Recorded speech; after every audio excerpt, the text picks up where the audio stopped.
Sometimes the exact same words can feel completely different when they come from different people. A simple sentence, nothing dramatic. I'm proud of you. You should get some rest. I missed you. From one person, those words stay in your mind for days. From someone else, they barely touch you at all. And maybe that's strange, because we like to believe we listen to words objectively. That meaning comes from language itself, from logic, from the sentence. But most of the time, we're listening to much more than that. Hey, what time did you get off work yesterday? When those words come from someone we care about, we can feel the concern behind them. We feel warmth. Even if that person isn't beside us, their voice still reaches us somehow. But those exact same words can feel uncomfortable, stressful, or even a little suffocating. When they come from a coworker or a boss, we don't feel safe around. And things like this happen all the time. The same advice, the same compliment, the same apology can feel completely different depending on the person speaking. Sometimes a kind sentence feels warm because we trust the voice behind it. And sometimes even beautiful words feel empty when they come from someone we no longer feel connected to. Maybe words are never just words to us. Maybe we hear memory too. The history attached to a person, the way they once treated us, the moments we shared with them, the version of ourselves that existed around them.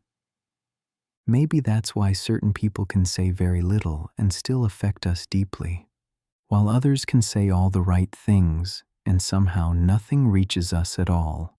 I think about this a lot when people talk about communication.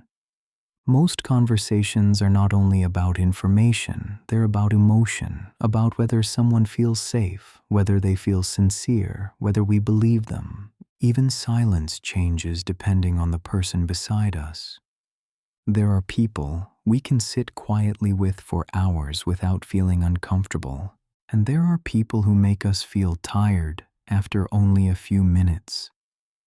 Not because they did anything wrong, but because human beings are always sensing invisible things: tone, attention, distance, warmth. Sometimes before someone even finishes a sentence, we already know how it will feel. I think that's why certain compliments stay with us for years. A teacher saying, "You're better than you think." A friend quietly noticing that we seem tired. Someone we love asking, "Did you get home safe?" The words themselves are small, but the feeling behind them isn't small at all. And maybe this is also why hurtful words can stay in the mind for so long, not always because of what was said, but because of who said it. Or sometimes the things we say in a meeting don't really get much attention at all. And maybe it's not always because the idea is bad. Sometimes people just aren't connected to the person saying it. But when the exact same idea comes from a manager, a team leader, or someone people already listen to, suddenly the room reacts differently. The idea feels more important, more believable, more worth listening to, even though the words themselves barely changed. And maybe moments like this quietly remind us of something very human. We don't listen like machines. We listen through emotion, through memory, through longing, through connection. That's why the exact same sentence can sound comforting from one person and painfully cold from another, because words have never really been separate from the people saying them. And maybe that's what most of us are truly listening for. Not just words, but the feeling hidden inside them,